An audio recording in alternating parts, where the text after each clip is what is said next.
Moi, je suis un gars de 37 ans qui habite dans la région de Québec maintenant. J'ai joint Force en janvier 2000. Puis lors de mon deuxième déploiement en Afghanistan, j'ai été sérieusement blessé suite à un engin explosif improvisé. Donc j'ai perdu ma jambe droite au genou. J'ai des nombreuses séquelles aussi sur l'autre jambe. Puis il y a eu aussi un syndrome post-traumatique de diagnostiqué par la suite. La première mission, c'était à Kaboul en 2004, en Afghanistan. Donc, j'agissais à titre de canonnier de section, puis de membre de section aussi. C'était pas le même mandat, je dirais, qu'en 2009 sur la mission. C'était plus une mission de sécurité en soi. La menace n'était pas présente comme à Kandahar en 2009.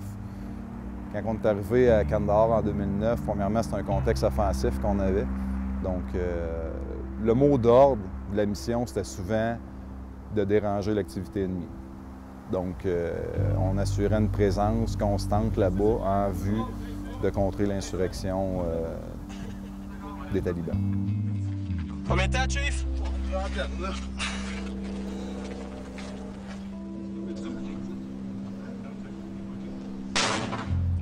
En gros, nous, les ingénieurs de combat, ce qu'on amenait, c'était la mobilité sur le terrain, à l'infanterie. Donc, on était détachés au sol avec eux. Puis aussitôt qu'en patrouille, on suspectait soit un engin explosif improvisé ou une mine, ou nous, avec nos outils, on allait confirmer s'il y avait la présence de ça. Ou avec les unités canines, on avait des chiens aussi avec nous autres.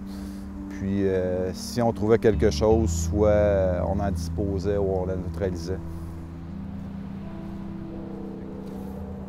Mes limites ont été appelées à changer au complet. Mes zones de vulnérabilité aussi. Donc, il a fallu que je réapprenne à composer dans mon rôle soit de père ou de mari, mais avec un autre corps, avec un autre schéma de pensée, des fois, qui l'accompagne. Il a fallu que je me rende compte que j'étais plus le même. J'ai changé beaucoup. Puis je pense que, tu sais, tout le monde, puis à force de parler avec mes amis, on se rend compte qu'on a tous laissé quelque chose de nous là-bas. Pas seulement physiquement ou psychologiquement. Il y a quelque chose qui a changé en nous. Juste le fait de voir une zone de souffrance comme ça, où est-ce que l'enjeu de sécurité puis de survie est primordial, c'est leur enjeu principal. On revient ici puis on se rend compte que nous, on est fiers d'avoir contribué à la qualité de vie qu'on prend trop souvent pour acquise ici. On est fiers de ça, mais on se rend compte qu'il y a quelque chose de différent dans nous. Puis c'est normal, juste notre manière de voir la vie maintenant est différente, c'est sûr. Moi, la paix, je l'ai retrouvée personnellement. Il y a eu des années très difficiles par contre, de grosses remises en question. Où est-ce que je suis rendu dans ma vie, pourquoi, tu sais, les pourquoi, Je me suis posé beaucoup de questions, les plus-values de tout ça.